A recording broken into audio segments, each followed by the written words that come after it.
Oh, hold on, hold on. Oh, we're live. Okay, great.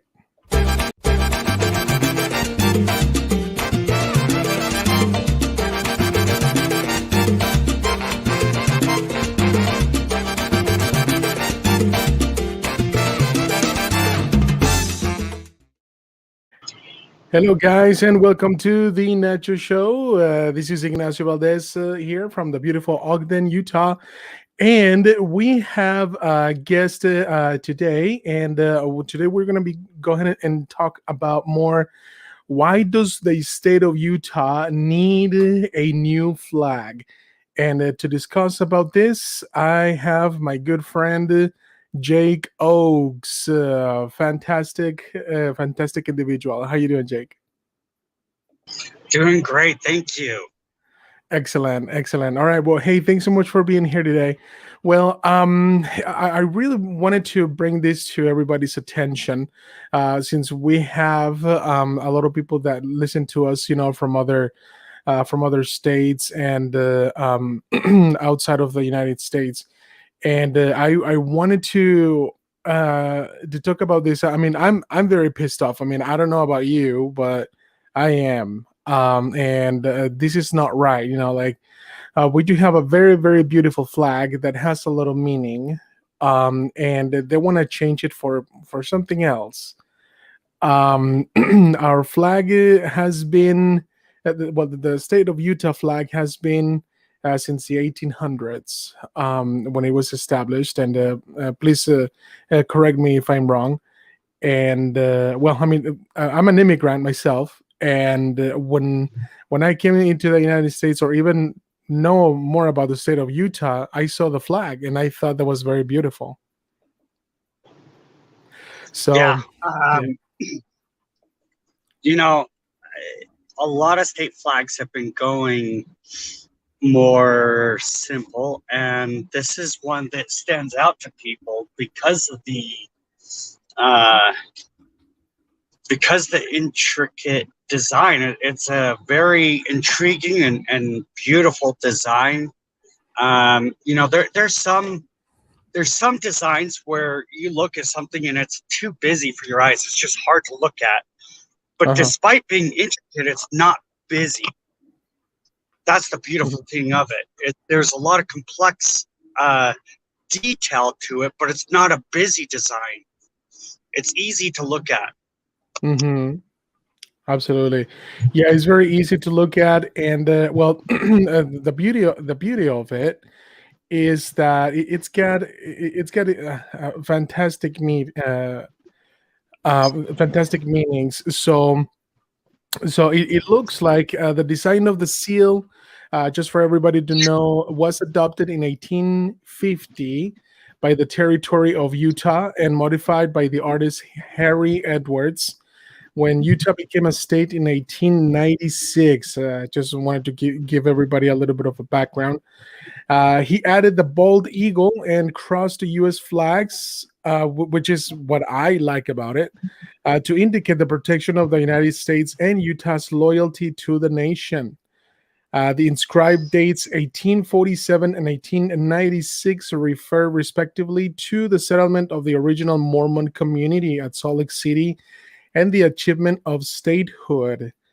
The word industry is reinforced by a beehive, Deseret, the Mormon settlers, name for territory means honey bee.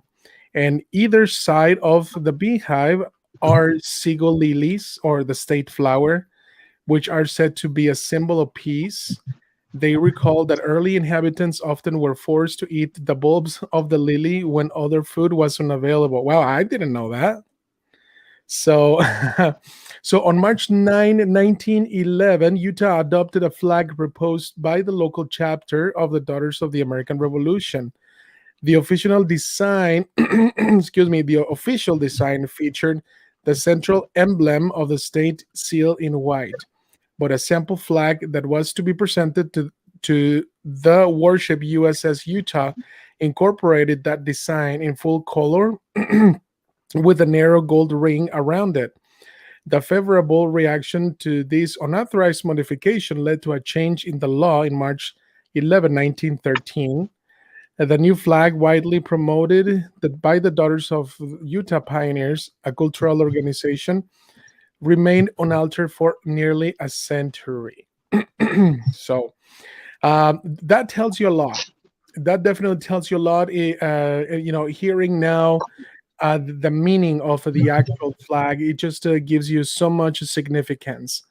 It gives you the reflection of the first settlers that founded the state of Utah, and it gives you a great synopsis of the significance of the state and what we're all about.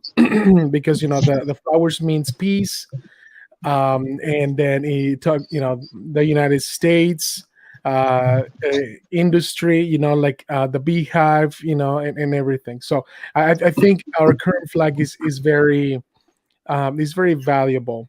Whereas you find in the you find out there the new designs. I mean, yeah, you can say they're simpler. You can definitely say that, but um, I read some of the meanings, and I don't know. It doesn't look right. Some of these meanings are like the blue water from the Great Salt Lake, and the other one was like the diversity of the population and things like that. So that sounds very, I don't know, meaningless. I guess. I mean, I don't know. What do you think, Jake? Well, I think you know if there's some kind of popular demand by the public to change the flag, and there was some kind of consent of, okay, we're kind of looking for this XYZ, I wouldn't have my guard up as much. But where they just out of the blue come out to us, and Spencer Cox, our governor, says we need a new flag because we need a flag that feels more inclusive. Yeah, I'm tapping the brakes, and I don't think these flags are meaningless. I actually think there is a lot of meaning, and I've been doing some research on it. Mm-hmm. One of the designs had 3 triangles, the shape of them, and also the shading of them was Of a very mountain. much reflective of the transhumanist flag.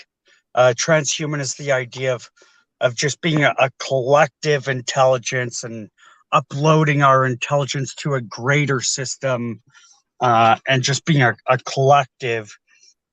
There's more to it about robot domination, but even if you don't even believe into that, it is driven by an idea of a very Marxist collectivism.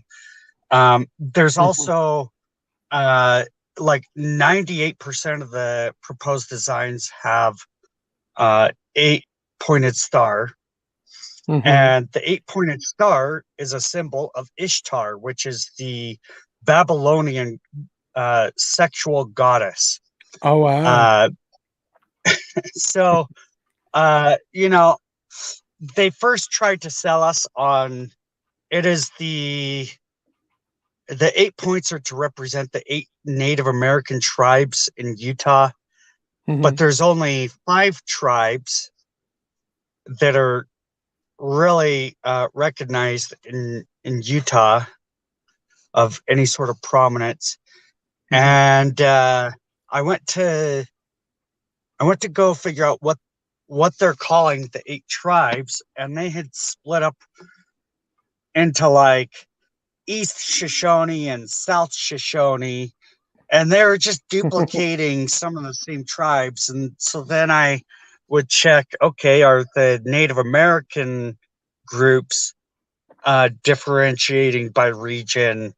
Of course, I'm sure there's some kind of Mhm. organization structure where they organize by region, but in terms of calling their tribe, like an actual title for the tribe, do they differentiate in their titles by region and consider themselves a separate tribe?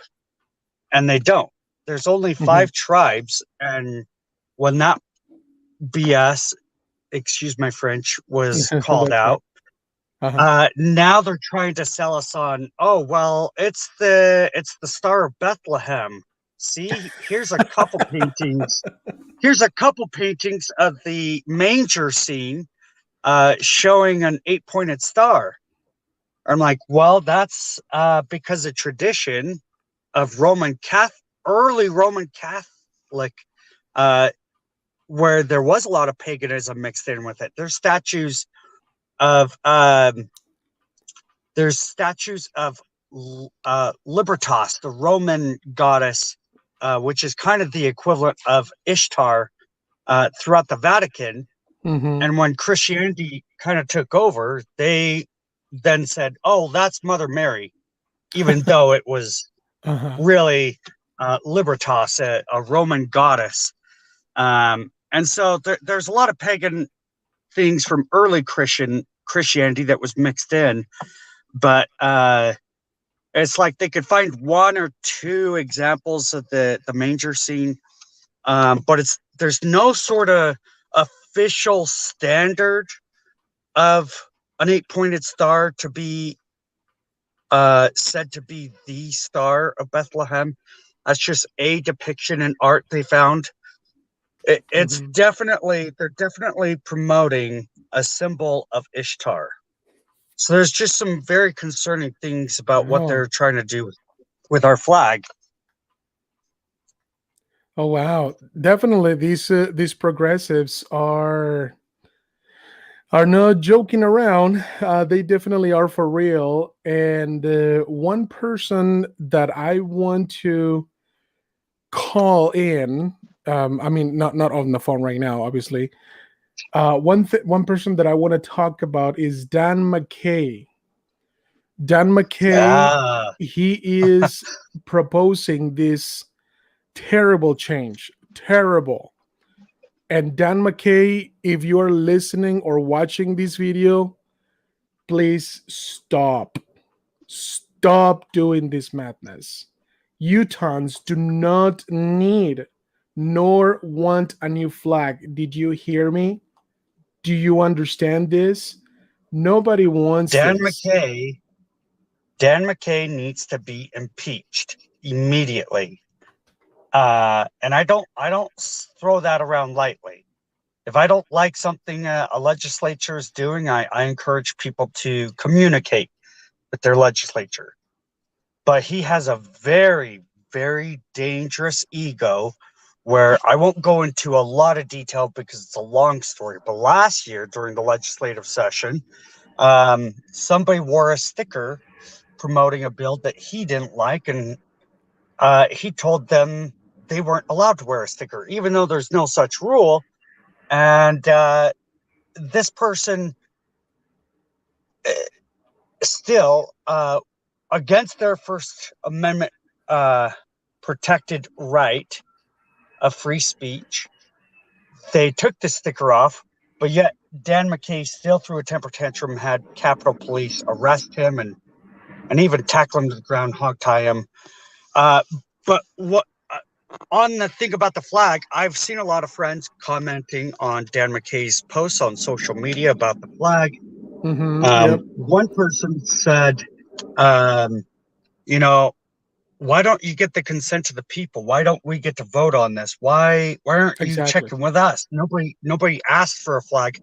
His response was, you see, that's the beauty of a republic. You did choose because you voted. Therefore, we get to make all the decisions for you because your decision was a vote and we No. represent you. That's how a republic works, is representative Wow. government.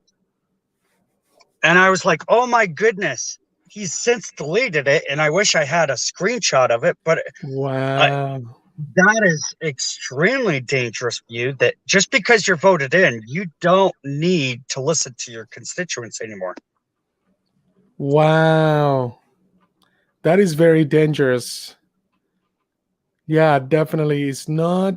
Yeah, I mean, you are. I mean, if you're a representative, you listen. You represent the people, but you listen to the people. and then that's how they get You represented. represent the people because you're a proxy. You're supposed to be their voice, not your own voice. Exactly. And yeah, this is definitely madness. I mean, I just don't appreciate him or anybody else that sides with him to to change the flag just because, just for the heck of it, and not just him. I mean, our unfortunately our governor Spencer Cox, he's on the same boat. And I mean, well, next election we really need to work hard and invite others to really see what exactly is going on in the state of Utah. Utah is my home, Jake. I want to let you know, Utah is my home, and I live here. I'm an immigrant, and I came here for the right reasons. And I really don't appreciate our current leadership to handle things the way they have been, not just within the Democrat Party, also within the Republican Party. There's a lot of that, and there's so many that are being sold out to this stupidity of progressivism and wokeism, and we really need to stand. And we really Yeah. need to stand. I've been trying to avoid calling this Marxist movement liberal, or calling it progressive, because it's actually a lie. They tell us under the banner of progressing that that's what they want, but the actions that they take are actually reversing us. We're taking steps backward. Exactly. Yep. 100% there with you. And yeah, like I said, we really need to rise and really protect our constitution, protect our way of life, protect everything that our ancestors here in the state of Utah fought for, and they stood for. And I invite everybody to come join us and everything. So Jake, thank you so much for being here in this show. It was definitely a short one today. I definitely appreciate your input and everything. And guys, thank you so much for being at the Nasha Show, and we will see you next time. Thank you.